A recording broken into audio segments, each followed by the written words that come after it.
Dr. Glenn, thanks for sitting down with me today. I appreciate that. We're here at the Canadian Seed Trade Association annual meeting here in beautiful Windsor, Ontario. And you have been recognized with the Canadian Seed Trade Association's Plant Breeding and Genetics Award. Congratulations on that. Thank you. How does it feel to be recognized by your peers to that kind of a level? Oh, it feels kind of magical. It certainly feels like a great honor. I mean, I've worked in this field for many years. I know a lot of those people. I know that they hand out those awards to people that they think deserve them, and I'm really happy to have received it. I think you were well recognized today, and I think your ability to give a little bit of some insight into what your world looks like was useful for that audience. Did that come across? Did you get that sentiment? Yeah. People were paying attention when I was talking. I was looking around the room, and yeah, people looked like they were interested in the little story, particularly in relation to the taking out of the merit system for registration of corn varieties, because that has continued to be a problem for them in other crops for a very long time. Indeed. You're responsible for developing both the leafy and flowery corn. I heard in your speech as well that that wasn't your original goal. You weren't thinking forage crop, you were thinking grain. Yeah. Initially. Yeah. One being a much bigger market than the other. Where you ended up was on the flowery leafy. So my question for you is, as you adjust that focus, to a silage focus, why was that so important in the shift for your breeding development? I'm not sure it was a why. The events happened because of the germplasm that I was working with. So we saw that the germplasm that we had was not competitive to grain varieties because it was softer kernel texture, it was a little bit slower drying. The stalks were not quite as good. When we put leafy in, these big plants got to be bigger, and as a bigger sail sticking up in the air, they were more prone to catching wind and breaking over a little bit more. Not really badly, but a little bit more. And the stuff that was really bad, of course, is always discarded. It's the stuff that's in between that we keep, or the best stuff that we keep. But it wasn't right for the grain market. But because I had a background that was related to dairy, and I had worked at Guelph on the dairy herd a bit on part-time basis, and was selling, in the year that I was out between bachelor's and master's, I was selling corn and selling it to some people that were dairy producers. I had classmates that were dairy producers, and I could see that we needed a different focus, a different direction to be taken for silage, and that this was something that was just there for not for the taking, because it took a long time to get it, but there was an interest in a better feed for dairy cattle. And so that was the start.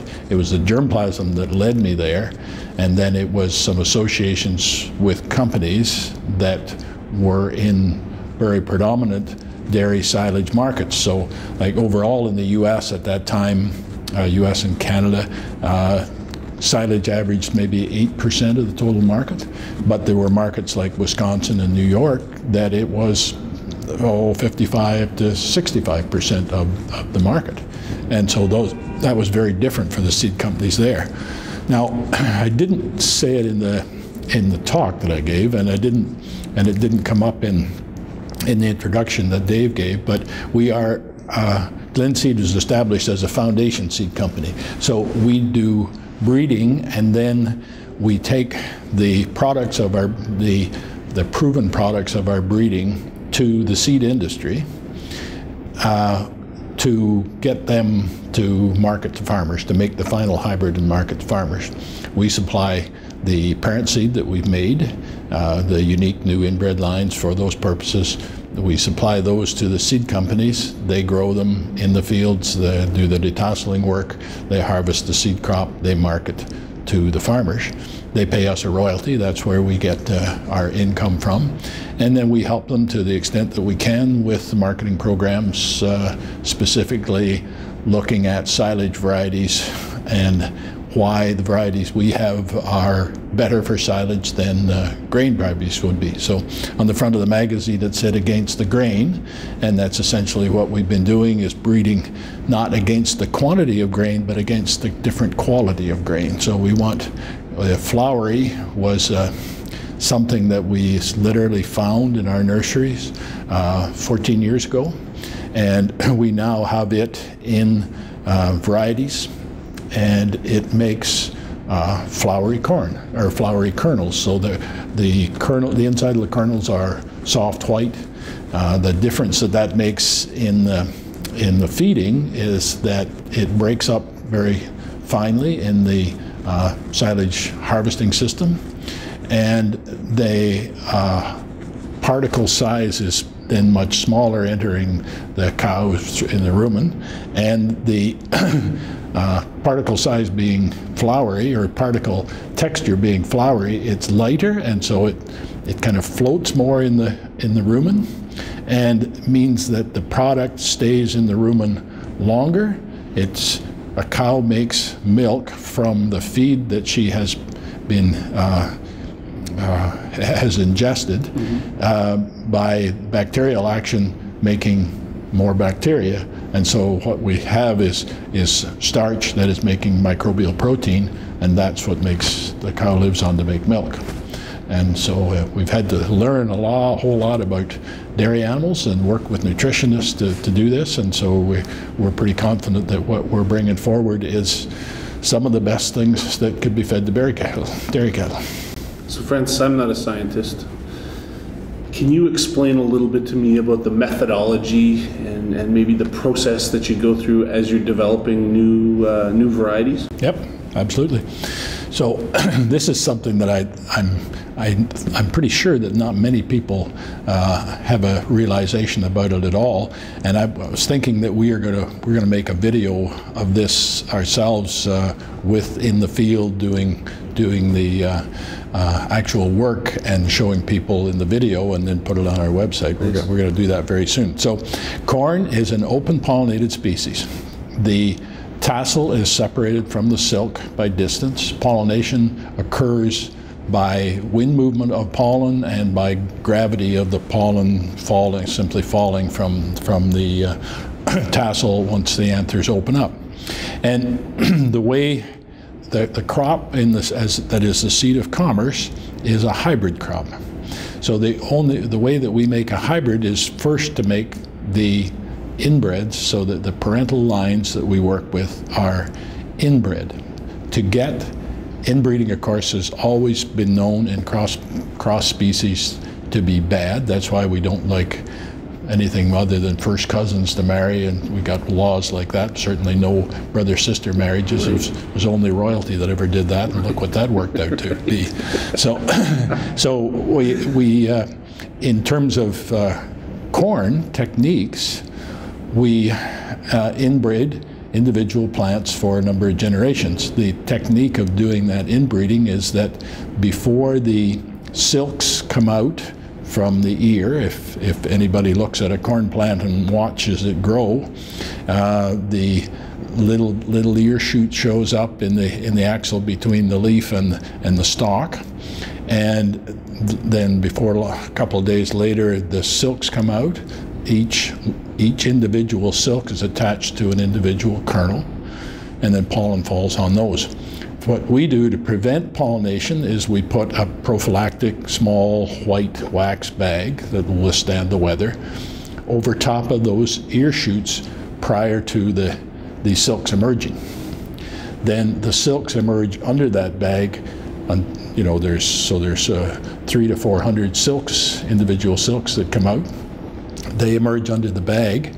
If we're to do the inbreeding, we take pollen from the same plant, and we very quickly, with a technique, put that pollen onto the silks that we've just exposed, and then the bag that we use to collect the pollen goes over that, stays on it until harvest time. No other pollen can get on there.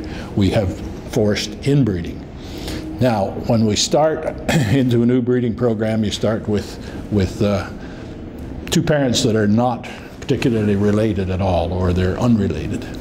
And we're looking to improve on the characteristics that those parents have and select them into a direction so that we can get improved characteristics into one line. So this means that we start with a family of plants. We do the self-pollination.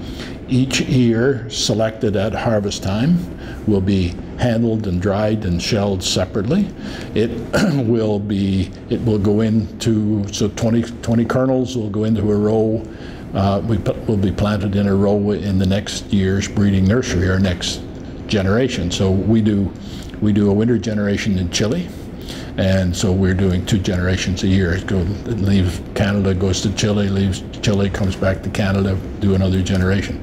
And so you have to do that for a minimum of 5 or 6 generations. With leafies, we found that kind of variation continued much longer, and it took 10 to 12 generations.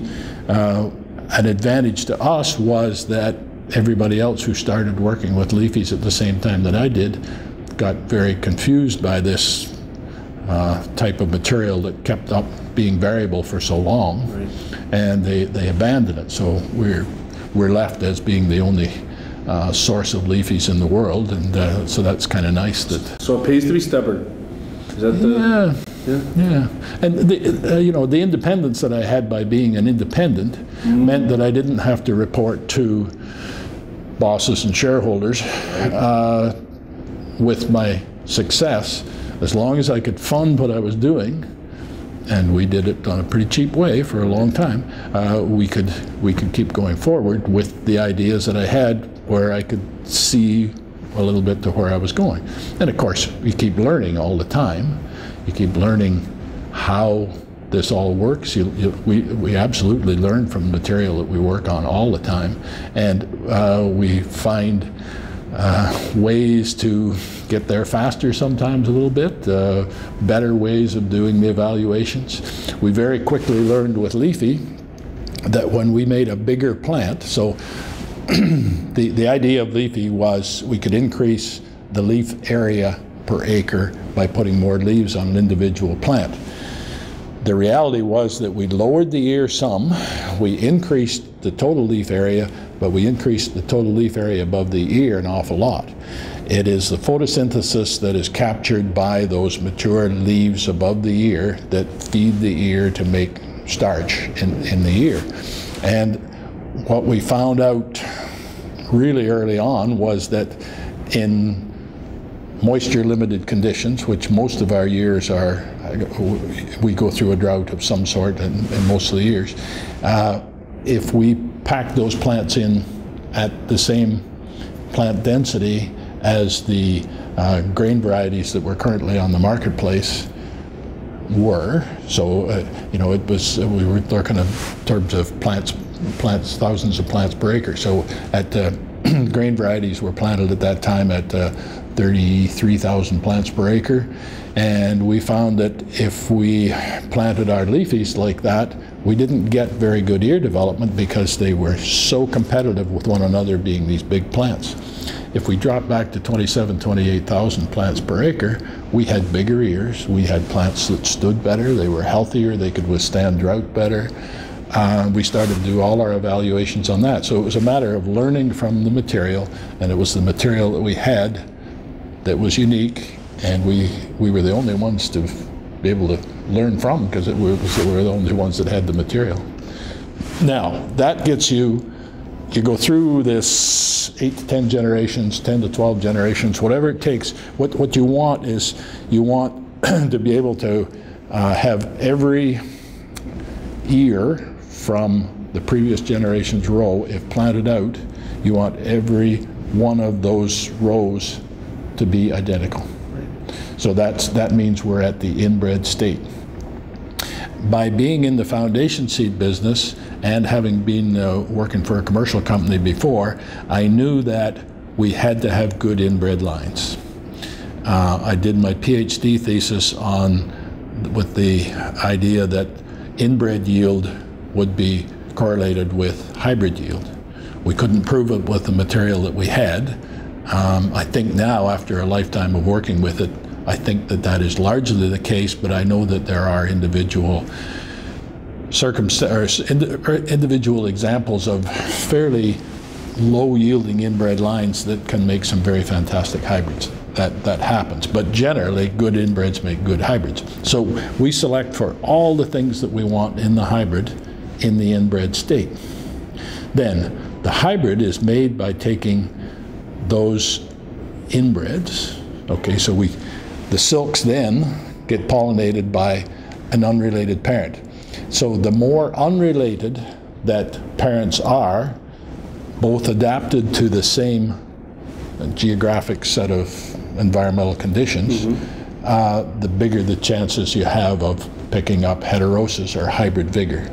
And so the cross is made, pollen from this line goes on to silks of this line, take the seed from this, plant it out in variety trials, and at a number of locations, do the yield harvest for the traits, the characteristics that you're looking for, and make your evaluations as to what lines are going to go ahead in the program to make more hybrids or make more seed of the same hybrid, so that we can do that.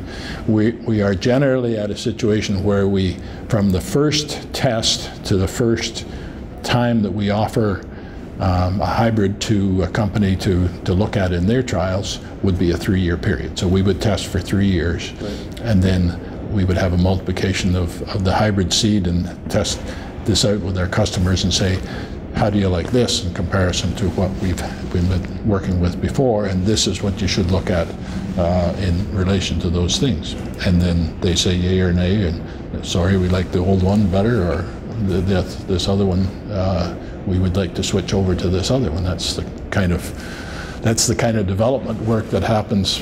So we, because there is not much silage testing still that goes on anywhere in the North American programs, there's a lot of companies that take our data directly, put it into trials at a number of locations, and get customers to view it and take a look at it, take some samples as it relates to quality on the silage, and then decide whether or not to go and market it. So a simple process then, really? Relatively. No, it is. I mean, it really is a simple process, yeah. Right. It just takes 10 years. That's time and diligence, right? Yep. Yeah, exactly. Well, that's a super explanation. I've heard a lot of people walk through that process, and I appreciate your version of that. That's excellent. Thanks. So you've got a unique perspective, I think, or a fairly unique perspective on the seed industry as a plant breeder, as a seed company owner. What do you think some of the biggest challenges the seed industry is going to be facing in the coming years, from a plant breeding perspective? Well, there's the available technologies that relate to genetic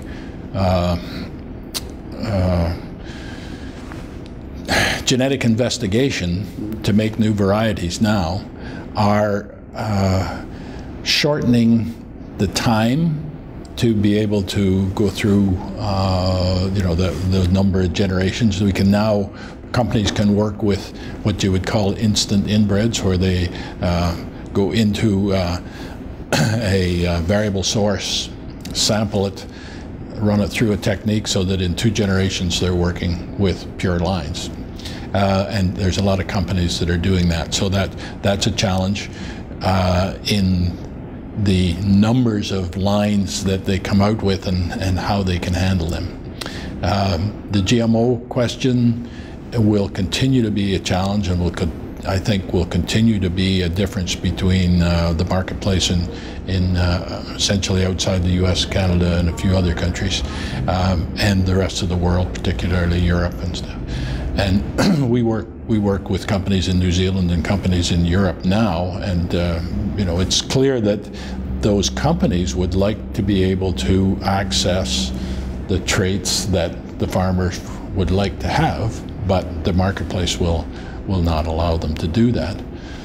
The challenge of feeding the world in the future, I think we can meet the challenge of feeding the world in the future with lesser number of farms that are really well managed. Water will be the big bugaboo on available resources bigger than access to fertilizer will be water. And, and the distribution of water throughout the growing season will always be the biggest problem with it. Those are some of the things I that's great.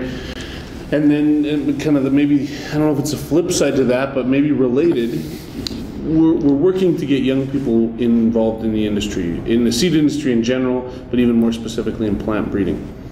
Any advice you would offer to young people looking to get into plant breeding, or maybe even to twist the question a little bit?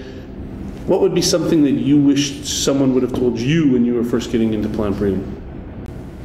Oh, I don't know about that part of the question, but advice to offer to kids, to young people looking at careers and thinking about plant breeding is that it can be a very rewarding career.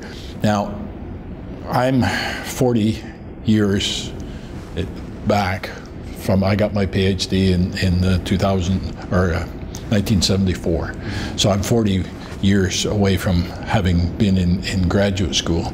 And the development in plant breeding during that ensuing 40 years is incredible. So the number of people that are being trained like I was trained is nearly zero. Everything has been training in relation to genetics that is molecular genetics based, and they are, the people are being trained and coming through that are capable of looking at RNA and messenger RNA and how the enzymes work and all those sorts of things.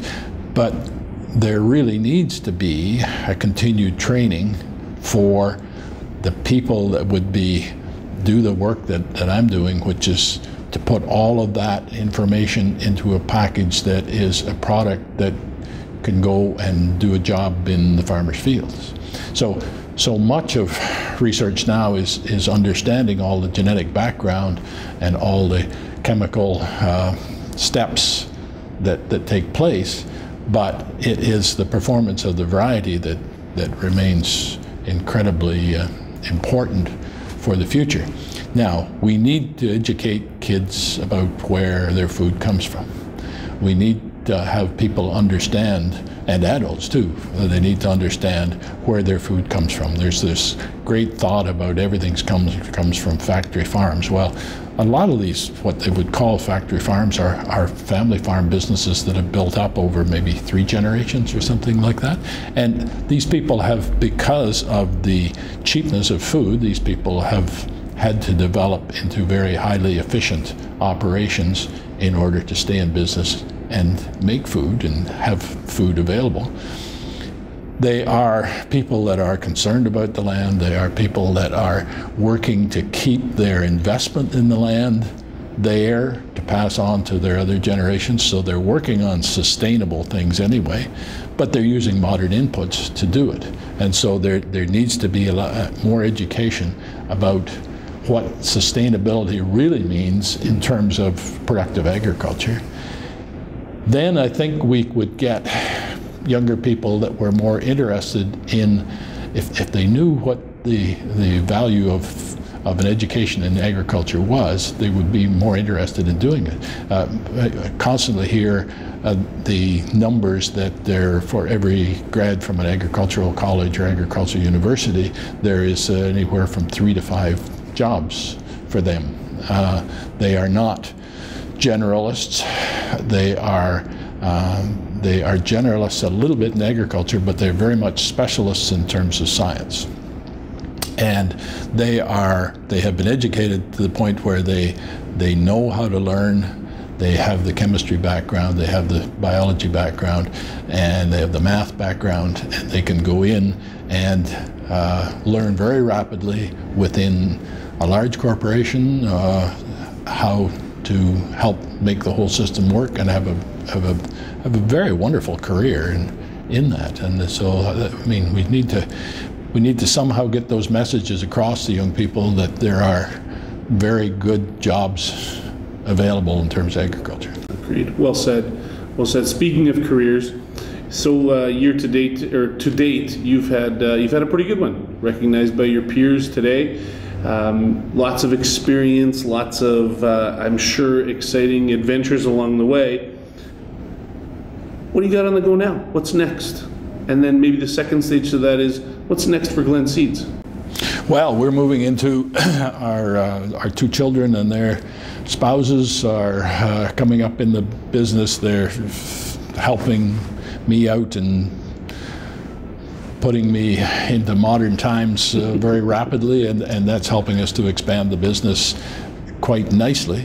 I think we're expanding because of the quality of the genetics that we have to offer, and we can offer that in both for the non-GMO world and for the GMO world by the fact that we license traits from the big suppliers and work to get those traits into the backgrounds where the customer will want them. So the package to stack up the traits in that way. We're going to go ahead because we're having sufficient financial success to be able to go ahead quite nicely. I'm still having a lot of fun at it. I'm in good health. I talked in the speech about this man named Don Shaver. Don was 86 years old and he was still making plans about what he was going to do, and basically his body failed him and he passed away. But I kind of feel that I might be a little bit like that because I just find it so interesting yet, and there's just so much to learn. You know, it's just always we're learning stuff. You do things a little bit differently, you look at things a little bit differently, you see things a little bit differently, and you pick up directions to go constantly. So yeah, I'm going to kick around, and my kids are going to help me in that way, and we're going to have a business that carries on for the second generation, and we'll see beyond that. I don't know, we got 4 grandsons right now. Excellent, excellent. That's a long time away. Nice, nice. So I've also learned recently that that there's a little bit of an interest in fire engines. Yes. Can you tell me a little bit about that? What's the story behind that? Well, my interest in fire engines, I guess, goes back to when I was a kid, and every kid's interested in fire, you know, of course. And I've always been very mechanical. In fact, when I went to Guelph at first, I went into mechanical engineering to look at, or with my thought that I wanted to work on the development and design of farm machinery. And I've pumped water in various ways in agriculture for a long time, but I've got a friend at home who bought a fire truck. You know, that was a pretty unique thing to do. I was on a fire department for the years that my wife went to law school in London. I was on a fire department in a small town, and we had an old junker of a truck, and we were constantly fixing it up. And I lived right across the road from the fire station, so if a call came out in the middle of the night, I got to drive the fire truck, that was for sure. A 1939 Dodge, but anyway. So my friend bought a truck. We had some fun. It's, you know, he says, well, you can't play with fire trucks without drinking beer, and that had something to do with it, maybe a little bit. Perfect. And before long, I got a truck, and then he got a couple more trucks, and then before long, I got another truck, and so it went on like that. I find it very interesting to look at the development of engine and pump technology over time. So the oldest truck I've got is a 1915 motorized fire truck, and it was originally, it's a manufacturer of it was Seagrave, which is a U.S. manufacturer. In fact, every truck I have is a Seagrave, but this 1915 was originally served in Champaign, Illinois, and I bought it about 5 years ago from a man who had it since 1978, and he had done a pretty good restoration on it. So it's a really beautiful truck, and it pumps and it runs and all those things. And I was contacted by a man who had heard about my collection and was wanting to do a magazine article on the fact that a Canadian was collecting U.S. trucks, you know. And he found out that I had, in the list of trucks that I was giving him, he found out that I had this 1915 from Champaign, Illinois, and he's from Champaign, Illinois, and they were wondering where this truck was, and holy mackerel. And it's 100 years old this year, you see. And it's the 150th anniversary of the fire department this year. So plans have been made, and this coming weekend we're taking it to Illinois to have a party all around this 100-year-old fire truck. Dynamite. Yeah. So I find them fun. I've got enough money to play with them. Nice. And it really is nice. So dare I ask, how many are there? In my collection? Yeah. Yeah, I've got 15. 15, nice. Yeah. That's good work. So oldest is 1915. And I've got 2 in the 20s, and 4 in the 30s, and 2 in the 40s, and I think 4 in the 50s, and then a 1975. Nice. So that's fantastic. Yeah. I appreciate you taking the time to sit down and have a chat with me today, Francis. All right, thank you. It's a pleasure.